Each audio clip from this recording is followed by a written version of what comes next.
Good evening, everyone. I'm Anita, and I welcome everyone on behalf of Manhattan Meditation Center who is joining us on Zoom, YouTube, and Facebook. We really appreciate you making the time to be with us. More importantly, choosing to be with us when you have so many other choices available where you can use your time. That is really inspiring, actually, for us. Before we dive into today's topic, few announcements. Once again, all these talks are available on Manhattan Meditation Center's Facebook page and YouTube channel. These are public broadcasts, so recordings are available for a very, very long time. Um, if you have not subscribed to our channel, we encourage you to subscribe to our YouTube channel. So not only you get to watch these talks, but you get notifications for our other um, services what we offer. Besides this talk, Manhattan Meditation Center offers meditation twice a day, power boost meditation in the afternoon at 12 p.m., and good night meditation at 8 p.m. every night. I think except Sundays, the time is a little different. Meditations are only for 15 to 20 minutes. If you are interested in enhancing your meditation skills or learning how to meditate, we encourage you to try it out. If you do not have the time to join live when meditations are happening, recordings are also available on the YouTube channel, and we encourage you to take the benefit at your convenience. Besides this, we do offer retreats and workshops. Currently, a retreat reviving the higher self is going on, which started on September 20th. So we are already midway through. But if you are interested or you have attended the retreat earlier and you want to revise some of the lessons, registrations are still open. We encourage you to register. The information is on our website. I will post the link for the website. You will be able to copy it from chat. We alternate between retreats and workshops. So the next month in October, on October 23rd, we are conducting a workshop. The title is Science of Happiness. If you are interested, again, links are on the website. Registration is open. Do register, spread the word to your friends and family whom you think who might be interested or take the benefit. That's all for housekeeping. I started thinking these Thursdays as, thank God it's Thursday, because I get my dose of looking at things with a new set of eyes, with a new perspective, having little small cues to solve the issues on Thursdays. I don't know how your journey is, but I really enjoy it, listening to our speakers, new views, and being with all of you. So today's topic is word and actions, the mirror of our thoughts, right? Today's speaker is Judy Rogers. A lot of you must be familiar with Sister Judy, but for the benefit of the ones who are joining us first time, Sister Judy Rogers is a writer and a communication consultant. She has held a lot of prominent positions in a lot of companies, but more importantly, she is a spiritual student and is a Raj Yogi for a very, very long time. If I'm not misquoting, I think almost like 40 years. And the combination of the worldly affairs, the knowledge, and the spiritual knowledge together really gives us, all of us, new insights. So without further ado, I'm going to invite Sister Judy. Thank you, Anita. I'm struck by how well you sustain your students. all these offers will sustain you at lunch, will sustain you at the evening, will sustain you through retreats, will teach you meditation. This is the kind of support that we all need right now. So very nice. Yes, absolutely. We Yeah. try to do our best, and they really cooperate. I mean, it's you know, through thick and thin, they are with us. We have a lot of loyal and regulars. Why not be loyal when you've got that kind of love and support, huh? So, well, it's lovely to be with you. I'm having a rainy night where I am. I'm in the Catskills in the retreat center that the Brahma Kumaris have here. And we've got a stormy night. I don't know what's going on for you, but it's a good time for us to come together. So you should feel free to ask questions throughout. I'm going to chat with you a little bit. And I'm going to take a little bit of a different twist on this topic. So I want to start with the thought that the world that we have is the world that we have made together. So the world we have is the outer reflection of the minds and hearts of the 7.9 billion souls that live in this world. And also,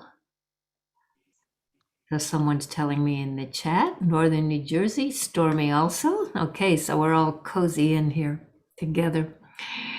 So not only is the world that we have the one we have made together, but the life that you have is the life that you have created with your thoughts, words, and actions.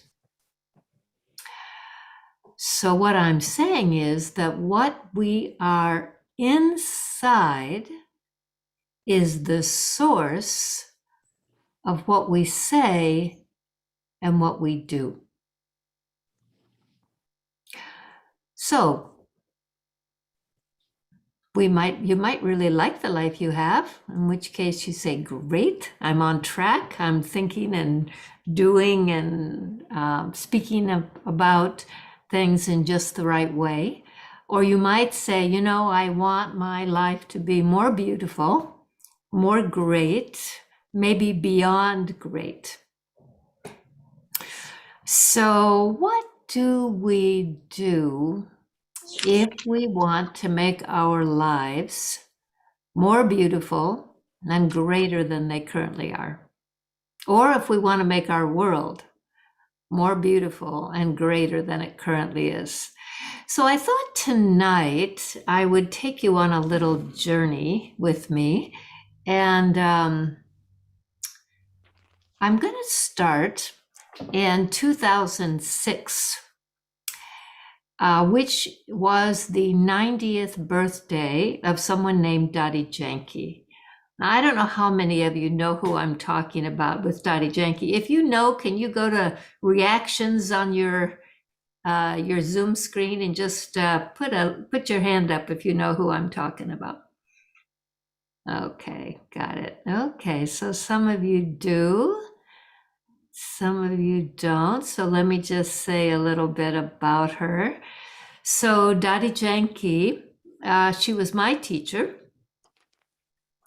And she led the Brahma Kumaris for many years. She opened up the Brahma Kumaris service in outside of India. She was tiny. I don't think she was 5 feet tall. I think she was like 4'10" or something. But she was mighty. I mean, this was a soul that, especially, I work a lot with men and women who are leader types, and they loved her. She spoke to them, whether it was the House of Lords or CEOs or whomever. She spoke with them so straight, so honest, that she had many friends in those networks. She was really a remarkable soul. So when it came time for her to turn 90, my friend Gayatri and I approached her and told her we'd like to write a book for your 90th birthday, in honor of all these years of your life. And she thought for a minute and she said, no, thanks. I don't need a book. And we said, well, okay, how about if we write a book about people who serve the world, something you really care about? And she said, all right, yeah, you can do that. So we set out on this quest, and I'm not going to tell you the whole big long story because we don't have enough time tonight, but I'll tell you the essence, which is that we were looking for men and women in the world who had this quality we were calling beyond greatness. That when people experienced them, they just knew there was something remarkable about this person. And our plan was we were going to collect these beyond great people whose words and actions were wonderful. And then we were going to look inside and say, okay, when these people were doing these great things, when they were being so wonderful, what was going on in their heads and their hearts? So that was our plan. So we everyone initially gave the same names: Mahatma Gandhi, Martin Luther King, and Mother Teresa, and Nelson Mandela, right? Those same 4 people came up over and over again. And we said, well, that's great. Those definitely, those are great people, but we'd like to talk with them. We want to interview people. We want to see if we can talk with people who actually do those things. So we began to get a few names, and we flew off and met with those people to try to both understand what people experienced as great, and then to try to understand what went on inside them.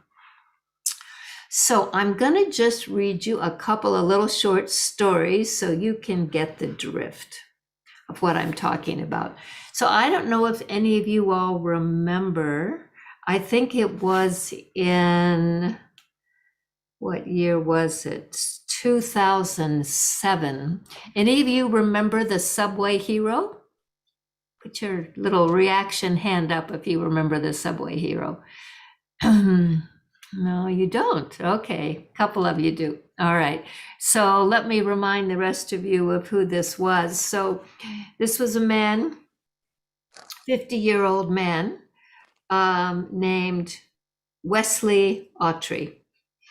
And his story showed up in the New York Times on January 3rd, 2007. And I'm just going to read you the essence. Mr. Autry was waiting for the downtown local at 137th Street and Broadway in Manhattan around 12:45 p.m. He was taking his 2 daughters, aged 4 and 6, home before he went to work. Nearby, a man collapsed, his body convulsing. Mr. Autry and 2 women rushed to help, he said. The man, Cameron Halapiter, aged 20, managed to get up, but then he stumbled to the platform edge and fell to the tracks between the 2 rails. The headlights of the number 1 train appeared. I had to make a split decision, Mr. Autry said. So he made one and he leapt. Mr. Autry lay on Mr. Halapiter, his heart pounding, pressing him down in a space roughly a foot deep. The train's brakes screeched, but it couldn't stop in time. 5 cars rolled overhead before the train stopped. The cars passing inches from his head, smudging his blue knit cap with grease. Mr. Autry heard onlookers' screams. "We're okay down here," he yelled, "but I've got 2 daughters up there." He let them know that their father is okay.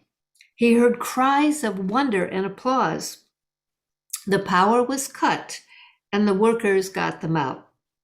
Mr. Holopater, a student at the New York Film Academy, was taken to St. Luke's Roosevelt Hospital Center. He had only bumps and bruises, said his grandfather, Jeff Friedman. The police said it appeared that he had suffered a seizure. Mr. Autry refused medical help because he said nothing was wrong. He did visit Mr. Holopater in the hospital before heading to his night shift. "I don't feel like I did something spectacular. I just saw someone who needed help," Mr. Autry said. "I did what I felt was right." So he acted in a split second. He saw that this Cameron Holopater was in jeopardy, and he leaped onto the tracks in front of the oncoming train. Whatever he saw in that moment when Cameron fell onto the tracks evoked an instant response in him. Now, let me just say a word about this book. The name of the book that I'm talking about is Something Beyond Greatness: Conversations with a Man of Science and a Woman of God. So what we did was, as we found these stories, we would ask the woman of God, that is Dottie Janke, to explain her take on what was going on. And then we would ask the man of science, who was Humberto Maturana of Chile, to explain from the scientific perspective what was going on. So when we told them this story, both of them said that what happened in that instant when Wesley Autry saw Cameron Holopater was what they would call love. He acted from that loving vision, and in an instant, he joined the ranks of those heroes who stand as persistent evidence of the goodness in everyday people. So that is definitely someone beyond great, right? This is someone whose actions and whose words would tell you that whatever's going on inside of them is remarkable. But is it always kind of an instantaneous thing? Is it always some hero jumps onto a railroad track and saves the day? It doesn't have to be in that kind of a dramatic moment. So I'm going to tell you one more story, and that was we actually went many places, but I'm just going to tell you 2. So another story, we went to Scotland, and we interviewed a man who was the president of a college. And you know, when we walked in his office, his wall was covered with all these certificates and these awards. He was a big deal, right? A big educator, very active on the global stage of education. So we sat down with him and we said, his name was Bart McGettrick. And so we said to him, "Oh, Mr. McGettrick, when you think about your whole life, you think about all the things you've done, all these big awards, your job as president, whatever, what would you say was a high point for you in your life?" So he thought for a couple of minutes and he said, "I think the high point was to help 2 or 3 students who were struggling personally and domestically, which was clearly affecting their academic performance, and to give them a harbor for rest and to see them flourish after that." He says, in particular, I remember one girl who was having difficulties at home. She was expecting a baby. She wasn't married. At the time, there was tremendous pressure from her family for her to marry and to have that baby in the context of a marriage. She thought she had to leave college, the college where I was a principal. And I said to her, A, don't marry. B, don't leave the college. And C, we'll do what we can do to take care of that baby. Now, what he was really saying was don't marry under pressure, right? Not don't marry in general, but don't marry because you feel pressured. So with the support of McGettrick, who was the college principal at the time, she got the help she needed. And a year and a half later, she did marry. And she actually married the father of this little boy. And she came back and she finished her degree. She went on to be a teacher. And about 10 years later, Bart McGettrick said that he ran into her on the streets. And she was with this boy who was about 12. He was, roughly 10, 12 years old. And he was about to enter secondary school. And he said, seeing the results of what he'd done, he said, so often you don't get to ever see the results of what you do. But in this case, he was able to see what had happened. She was a teacher. She was an excellent teacher. She had not made a decision under pressure. And here was this kid, this happy kid. So he said, it just seemed to me to be able to hold out one's hand to someone like that in a difficult circumstance where the system might have done something different. What I found as principal is that this kind of thing gives you the greatest satisfaction. Something the system wouldn't do, but I could intervene and do. And so we asked him, would you say this was a kind of love? And he said, yes. He said, I would say this was a kind of love. So he called it professional love. I think Daddy and Humberto Maturana might have called it more of a spiritual love or humanitarian love.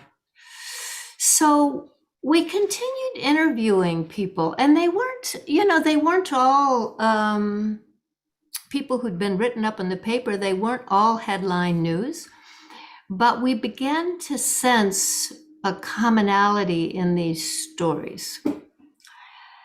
And what we found was three things. First, they had a vision of love. For example, when Wesley Autry looked at that young man on the subway platform, he didn't think, what is this kid, drunk? What's going on here? He didn't see him as other. He just saw him with love. So, and the same with Bart McGettrick and this young student. So first, a vision of love.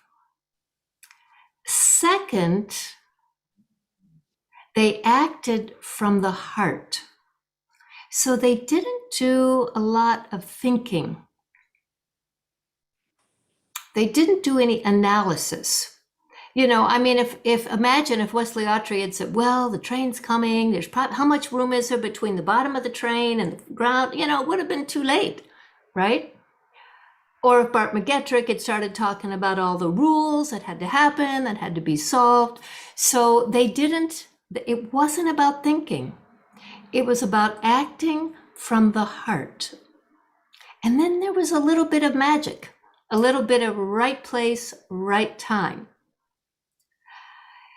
So this is what we kept seeing, this pattern: vision of love, acting from the heart, and then something about right place, right time. Now, There was something else that happened in these stories that we found, these examples, which was that any time you ask people about what they'd done, they didn't really make much of it. They kind of said, I was just lucky to be there. That's what Wesley Autry said. Gosh, I was just the lucky guy who happened to be there. Some people in some of the stories just said, I don't know, anybody would have done that. Each one, there was one 16-year-old girl who had rushed down to help a woman who'd been hit in the crosswalk. We asked her, what made you do that? She said, what did you feel about what happened? And she said, oh gosh, I thought the Red Cross training I took was so great. So, they were always crediting someone outside themselves. They had this kind of humility, almost as if they hadn't done these things. And it happened over and over again. Martin Luther King, when we were studying him, he said, that civil rights movement was ready to happen. It would have happened anyway, even if MLK wasn't there. So we were just so baffled, why did all these people keep saying it wasn't them? I didn't do anything. Anybody would have done that. So we were really baffled. And we went to talk with Dottie Janke about that. And we said, what's going on with this? Why do these people have this feeling afterwards, almost like they didn't do it? Like they knew they did it, but it was almost like they didn't somehow think they were the prime actor or something. So we're saying to her, explain this. What's going on with this? And here's what she said. She said, God acts through others to accomplish things in the world. And those who carry out the actions are called instruments. In the moment of action, the hero actor does not have the conscious thought of being an instrument, but feels inspired and then compelled to act in a certain way. Only later, when asked about their heroic actions, do these heroes become aware of a certain detachment from the sense of the I who took the actions. With the feeling of being an instrument, you automatically have this stage of humility. Why? Because your experience is that the act is being accomplished by something bigger than yourself. She called it instrument consciousness. She said, they see with love and receive clear, subtle guidance about what they must do. They feel compelled and they act. She said, this is why we must continuously live with an openness to these touchings and signals from a higher source. Now, if we were in a room together, I would ask you if you've ever had this feeling that somehow you were getting an inner signal about what you should do. Because what Dottie was saying is that this is how God acts in the world. That God accomplishes things by working through people who are instrumental. So in other words, if it wasn't Cameron Holopater's time to die, then some instrument had to be there to make sure that he didn't leave the body then. It wasn't the right time. Now, if we were together in a room, we could have a nice chat about this. So Laura's saying, I always trust my intuition. I think this is a lot what we're talking about, right? We're talking about intuition. instinct, the touching. We call them touchings. And I think this is one reason why we have to be very careful not to tell other people what to do, because we don't always know what people should do, right? Everyone has their own kind of inner knowing, inner truth, inner instincts about what they should do. And so this magic that we were seeing with this, and this is why, we're talking tonight about the words and actions are the mirror of your thoughts. And I would say not only your thoughts, but your feelings, your instincts, your intuitions, your urgings, your touchings. And this is another reason why with your meditation practice, you keep yourself clear. Because when you're clear, when your mind is quiet, then you get these inner senses of what you need to do, when you should move, when you should not move. And, this interesting phenomenon that people don't even think that they did it necessarily. They see that they were the actor, but they don't necessarily think that they were the ones who set it in motion. So if we want to change our lives, I think one thing that really matters is our awareness of this space of love inside. I know some people are actually uncomfortable with talking about love because they think we're talking about romantic love or something like that. But, this vision of love, when we act from a vision of love, we see in a different way. Humberto Maturana, the scientist, when we did this, said, he described love this way. He said, love is the condition when the other arises in front of you as a legitimate other. In other words, they're worthy of your respect. So when we talk about looking at someone with a vision of love, we're talking about looking at someone and having that feeling that this one is lovely. This one is my brother. This one is my son. This one is this could be my mother. And so we look with that pure vision, and that sets something in motion inside of us. And so often we've been told we have to plan, and we have to make a lot of plans for our future. We have to create steps and where we're going. We have to kind of analyze what's possible. We're actually, I think, instructed to live life in a different way, to live life in terms of kind of thinking and planning. But actually, that's not what we found when we went out to look at this quality that made people become what we would call great. And they didn't feel great.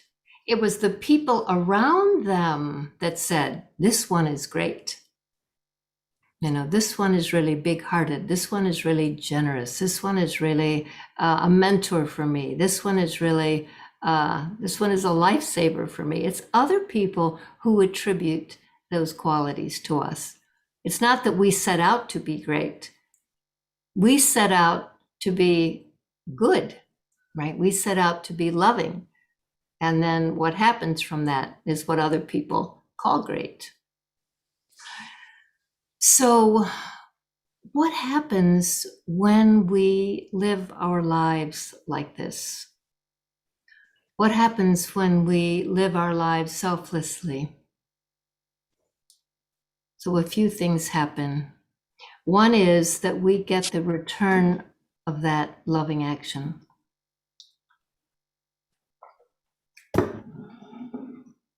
Right, the return of karma comes to us because our intention is pure.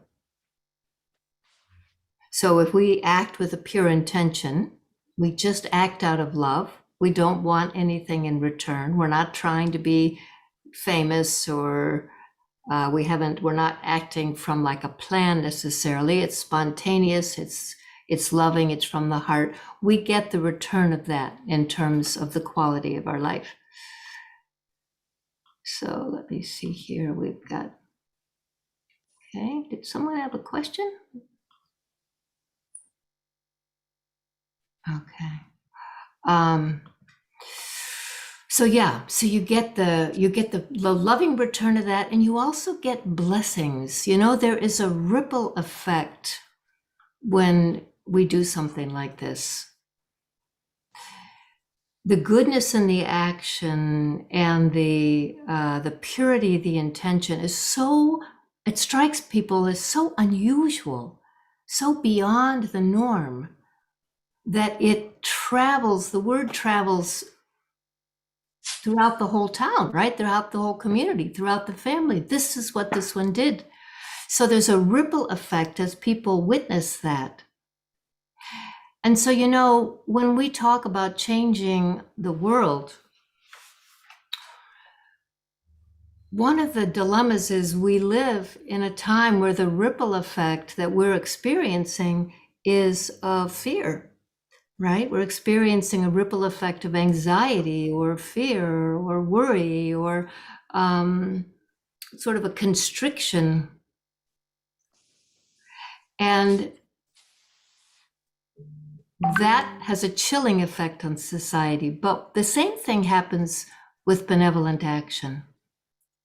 So the same thing happens when someone does something beautiful and good and generous, then that ripple effect happens there too. And it actually changes what goes on for people. It changes what happens in their hearts. It changes what happens in society. So it's quite transformative. You know, it's kind of a lifeboat for our times, this business of acting from love. And it's innate in all of us. So it's a natural quality. It's not that we have to go acquire it. It's not that Bart McGettrick or Wesley Autry or any of these people studied how to be loving, how to act from a loving place. It was just innate in them. So if you don't have any thoughts on this, I want to share something else with you, but let me just check in first. And what about this natural love in the heart in your own life? I'm guessing you probably, it's most familiar perhaps as a parent or grandparent, or you do things that are really selfless. For someone you love, you really want things to be better for them, and you act out of a really pure place.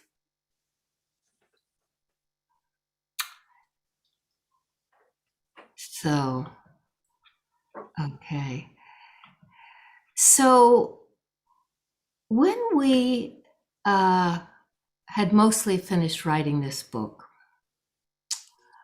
and we went to see Dadi Janki in India, and we were asking her about these famous people. We were saying, well, you know, Mahatma Gandhi, he was really great. And she said, yes. She said, Gandhi was great. She said he liberated India. That was certainly great. She said he had this quality of nonviolence, which was amazing. She said, but remember, liberating India wasn't what he set out to do. He set out to create Ram Raj, to create heaven on earth. And she said he wasn't able to do that. And she said the people around him, he was trying to get people around him to embrace nonviolence. They couldn't do it. They praised him, but they couldn't do it themselves. They would rather praise him. And she said it was the same with Nelson Mandela. She said he ended apartheid. He freed South Africa. He had this amazing quality of tolerance and forgiveness, but he wasn't able to make others like himself. And she said, at this time, we don't need individual heroes. We don't need individual great ones. She said, that's not what the world needs. She said, what the world needs now is communities of greatness.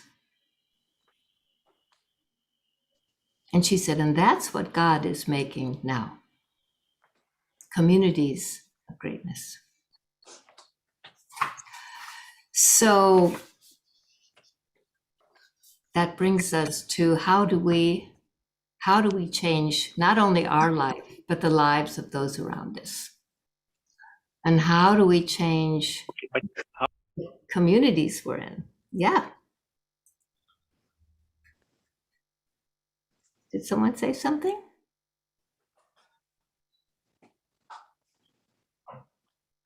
So this business of creating communities of greatness, what God is doing at this time is what Dottie said, is what we're all engaged in at this point. You know, the world needs our pure thoughts at this time. And the world needs our pure hearts at this time. And it's hard, right? It's hard to have pure and loving thoughts at a time when the world is struggling, when there's so much going on that can make us shrink, make us afraid, and make us anxious. But when we're afraid and anxious and fearful, then that inner state won't allow us to have the words and the actions that will change our lives and change the lives of others. So if we're going to change our lives and change the lives of others, we have to start by changing our inner state. By being a part of this community of greatness that Dottie Janke was talking about. And we do that, we start that process with our meditation practice. So what goes on with our meditation practice that helps us be a part of this community of greatness? So first, we come to understand who we really are. We are fundamentally loving. We have that same love that's demonstrated in all those stories, whether it's Nelson Mandela or Mahatma Gandhi or Wesley Autry or a school teacher or someone on your block or your coach or someone in your past. That love is innate in the soul. And that love is still intact no matter what happens to you. That love is still what's driving everything you do, unless it's covered up by fear and anxiety and worry. So when you move into your meditation practice, you move to that place in your heart, a place of love, a place in your mind, a place of the thoughts of the human family, your brothers,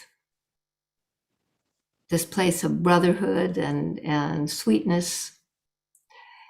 And you make that your home. You make that your ground. You make that your fundamental identity.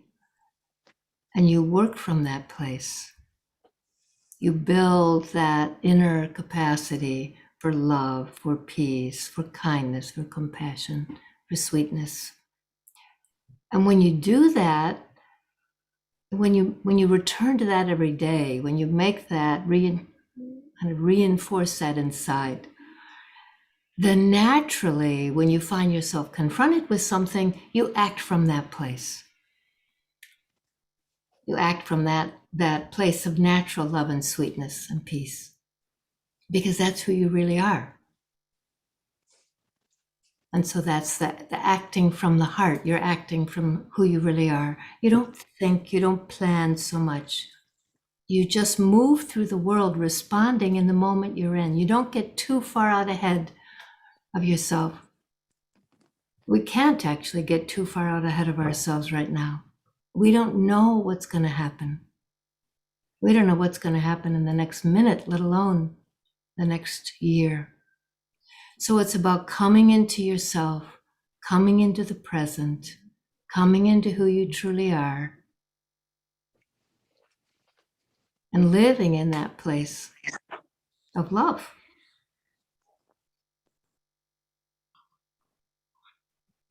Yeah, I think that's right. Laura's saying, I think we've learned to expect the unexpected over this past year. You know, I think this is part of it's a hallmark of our time, right? That things are happening really fast. You know, it's not like it used to be. I mean, those who grew up, came of age even 20 years ago or 10 years ago, it was a little bit more predictable time than now. So how do we live in a time like this? How do we live in a fragile time where we don't know what's going to happen in the next moment? You know, people are having heart attacks in their 40s. You know, hurricanes are coming in places they never came. I mean, the list is very long, and it can keep us in a state of permanent surprise. And what happens to us is we become kind of absorbed outside and kind of lose our way. And so Liz is saying it's hard when your heart has been damaged. How do you come out of that? Yeah, it is hard. It's hard. Our hearts are very fragile. And when you look inside, you know, one of the things about meditation is that you turn inside, right? I mean, normally we're absorbed outside with the headlines and our schedules and our families and our work and all of that. We're very absorbed outside, and we're always reverberating. We're always in this kind of echoing what's happening outside. But with your meditation practice, you turn inside. And when you turn inside, then now you're in the world of memories and thoughts and feelings and those urges and touchings that we talked about. And so, yeah, one of the things Liz is bringing up is forgiveness. I would say forgiveness of others and forgiveness of ourselves. So how do we do that? We actually had a story in this book about forgiveness from a young woman a Nigerian woman whose father and mother were killed. And she said, I just, you know, I'm having trouble. I can't really forgive this person who did this to my father. And, you know, the scientist said, you know, of course, that would be really, really hard. But when we can move to a place of forgiveness, we not only free ourselves, but we free the other person. I think forgiveness is a really big subject right now, because I think we have been wronged. Many of us have really been wronged. We feel people have done things to us that we just can't make peace with. You know, we can't forgive. But when we carry those feelings of blame in the heart, we actually don't have access to the things I'm talking about. You can't get that touching to act from the heart if your heart is so filled with sorrow or so filled with blame. You won't pick up that touching. You won't be able to sense it. It's very subtle. Those touchings about what to do are very subtle. So if our blame or our sorrow or our guilt, if it's blame of the self, are too embedded, then there's big loss. We can't pick up the signals of the soul. So it's really important to forgive. And so how do we forgive? How do we forgive? Well, I think part of it has to do with acceptance. A lot of our life right now has to do with acceptance. When something really difficult happens, we have to move to a place where we say, okay, this wasn't what I wanted. I'm having trouble making peace with this, but this is what's happened.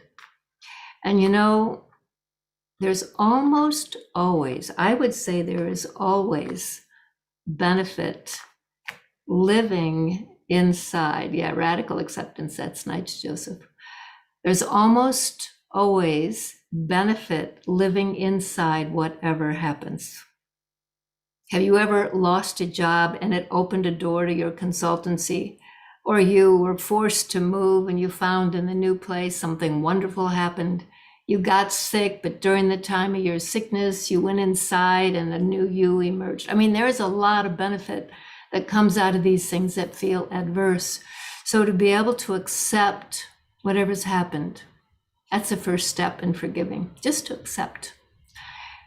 And then second, you need to be able to look at that other person who you feel has harmed you as a soul. Maybe a soul who's done something really wrong. Maybe they've made a big mistake. But fundamentally, in their original state, they too had goodness and innocence. And so if you can look past the mistake they made, past the harm they did, and all you're saying to them is, you've done this thing that has caused me harm. It must be that at the time you did it, you thought that's what you had to do. And for the sake of my own peace in the heart, and for the sake of your peace, I forgive you completely.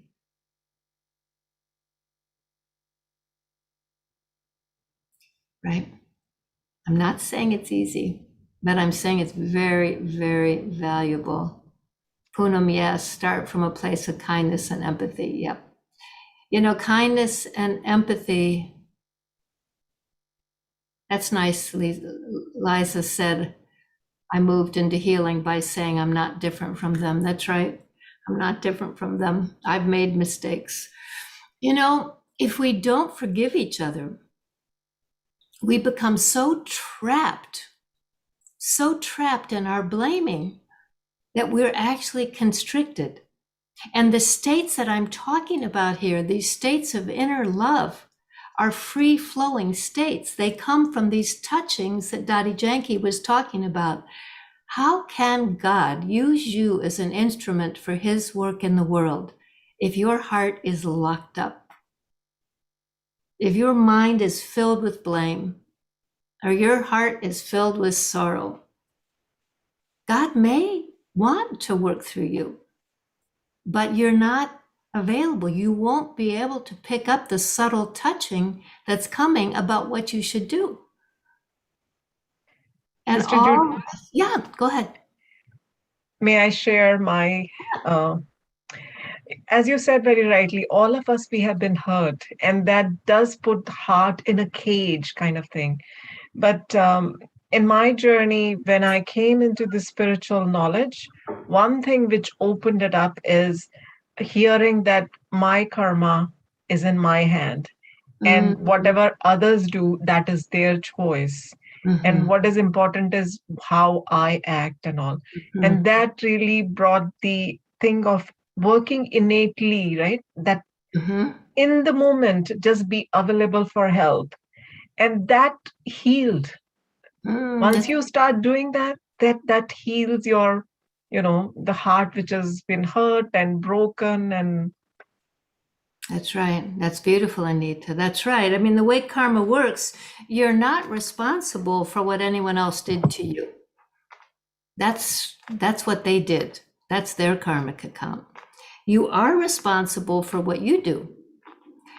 And so if you can locate the part of you that is just pure love, that's who you were when you arrived in the world. That's who you were before you had your heart broken.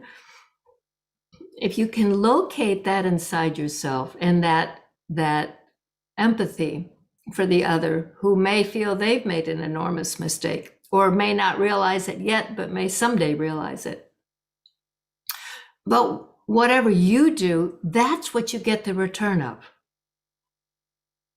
So if you can forgive, if you can extend yourself, if you cannot hold hard feelings for someone, then that positive karma accrues to you.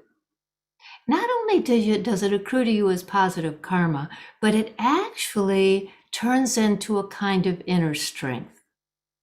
Anytime you know you have been able to forgive someone who's behaved badly or meanly, someone who's really tried to hurt you, someone who's gossiped about you or tried to get you to lose your job or whatever bad things people do to each other.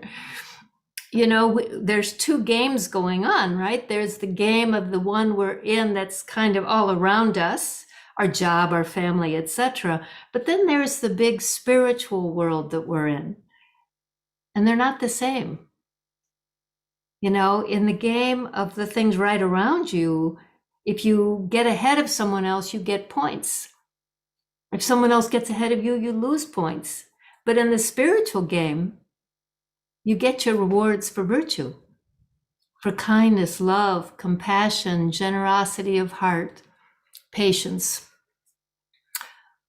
empathy, all of those things. That's what turns you into greatness, right? That's what accrues to you as greatness. It's funny, there was a book written by David Brooks, who writes for the New York Times, and he's on the what's it called, NewsHour. And he wrote a book about, I forget the name of it now, I'll have to think about it. But he opens it up talking about virtue. And he said there's two kinds of virtues. There's resume virtues and there's eulogy virtues. He said, so the resume virtues are the ones that you put on your resume, right? Gets, you know, a good leader, well organized, really efficient, got ahead in his or her career, all of that kind of thing. Works long hours for the company, very, all of that. That's your resume virtues. Your eulogy virtues are the ones you want people to talk about at your funeral. Now, you wouldn't feel so good if people talked about your resume virtues at your funeral, right? What do you want people to say at your funeral? Gosh, how loving, how courageous, how kind. Really went out of her way to be there when we really needed it. Brought the community together. So loving, so patient, stood by us in our hard times. That's what you want people to say at your funeral. So when we're managing in this fragile world, what we're really wanting to do, the lifeboat for us, is can I stay connected to my true self? Because my true self, and my true original eternal self, I'm love. I'm peace. I'm kindness. I'm compassion. I'm patience. That's who each of us is in our true self. And these stories that I shared with you of these people who were labeled by others to be heroes, they were just acting from their true self. They didn't really want anything from anyone. They didn't want praise. They weren't trying to be great. They were just being in their true self. That's it. And each of us has that capacity. That's our ground. That's who we came in as. And the world might have tried to distract us from that. But in your heart, When you sit down and in the quietness of your own practice, you go inside, you know who you are. You know your own goodness. You know your own inner beauty. And when you stay in that place, everything you do from that pure place comes back to you many times. It comes back to you as beneficial karmas. It comes back to you as blessings from the people around you. It comes back to you as wholeness in your own self. You can live in peace. When you stay in your true self, you live in peace. There is one more interesting thing, Sister Judy. When we do not behave as per our true self, right, it does bother the consciousness. And that's when we call others to justify whatever we did is right. When we behave true to our nature, then we don't feel like talking, like the heroes you quoted.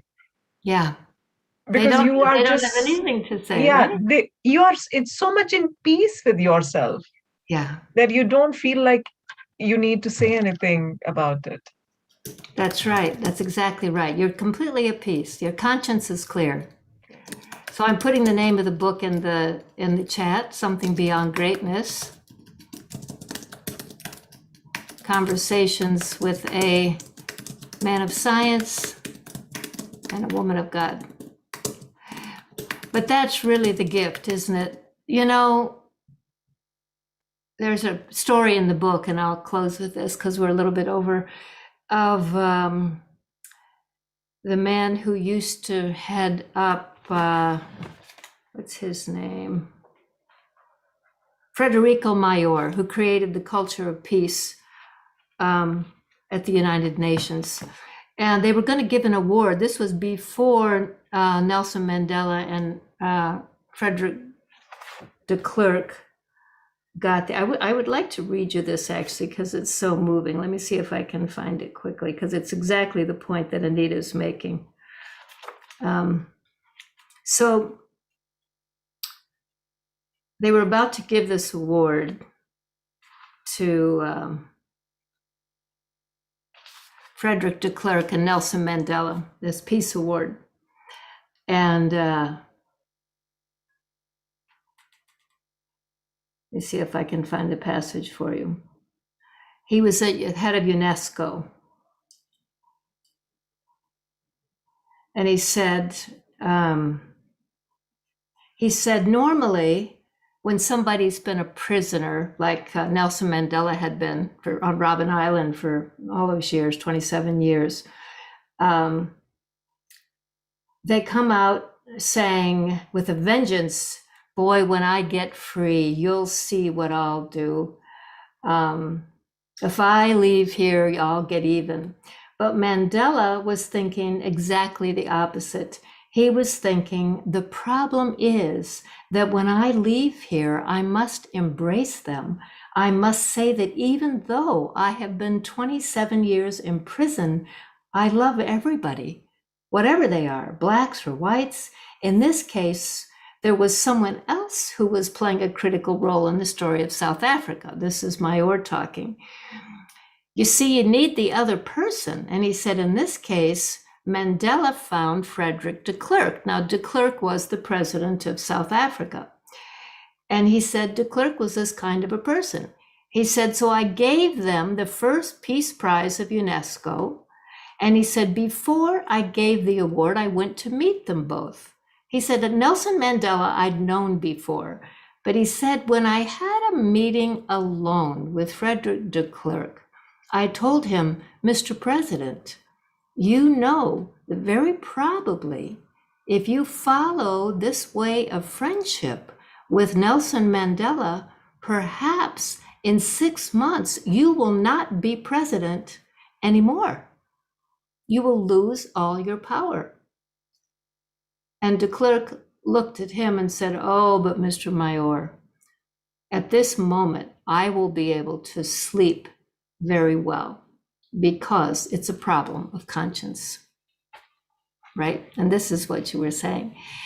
When we live out of our hearts, when we live exactly in alignment with the true self, we sleep at night. We make friendships based on all the right reasons. And we know that in that moment at our funeral, they're going to say those nice eulogy virtues about us, right? Not talk about our resume virtues. So, okay, a little bit of a chit chat tonight with you all.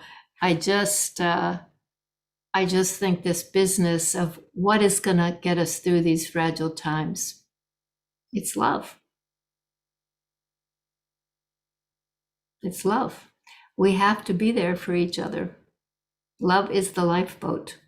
And love of God helps the soul to have that home inside.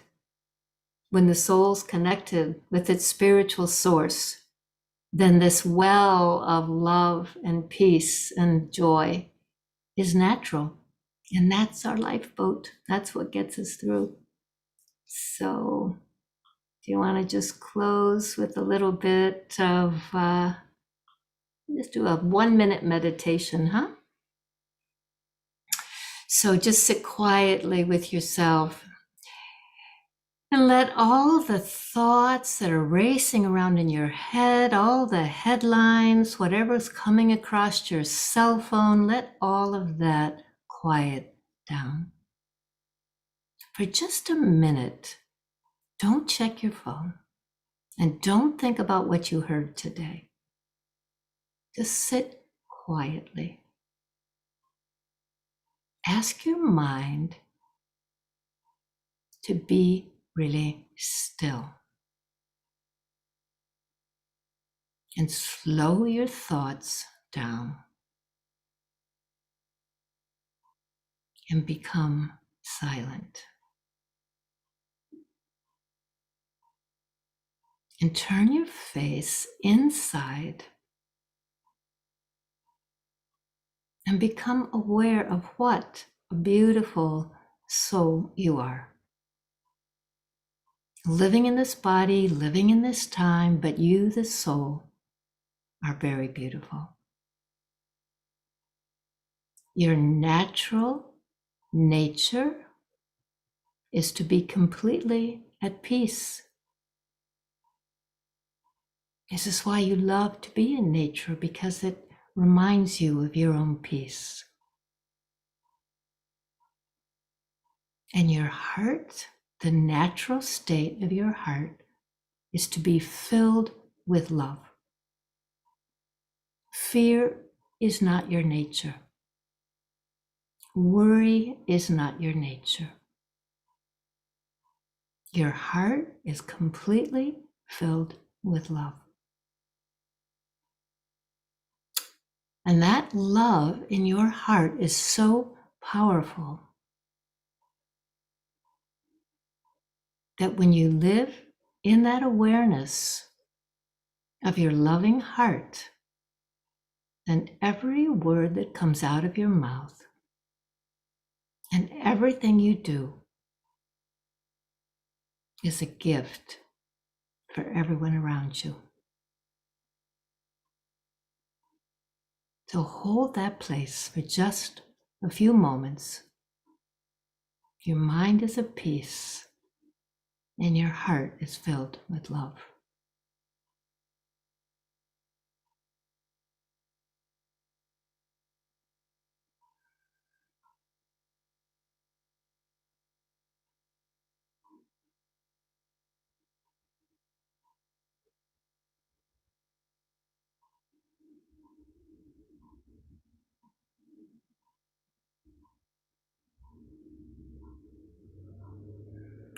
Om Shanti.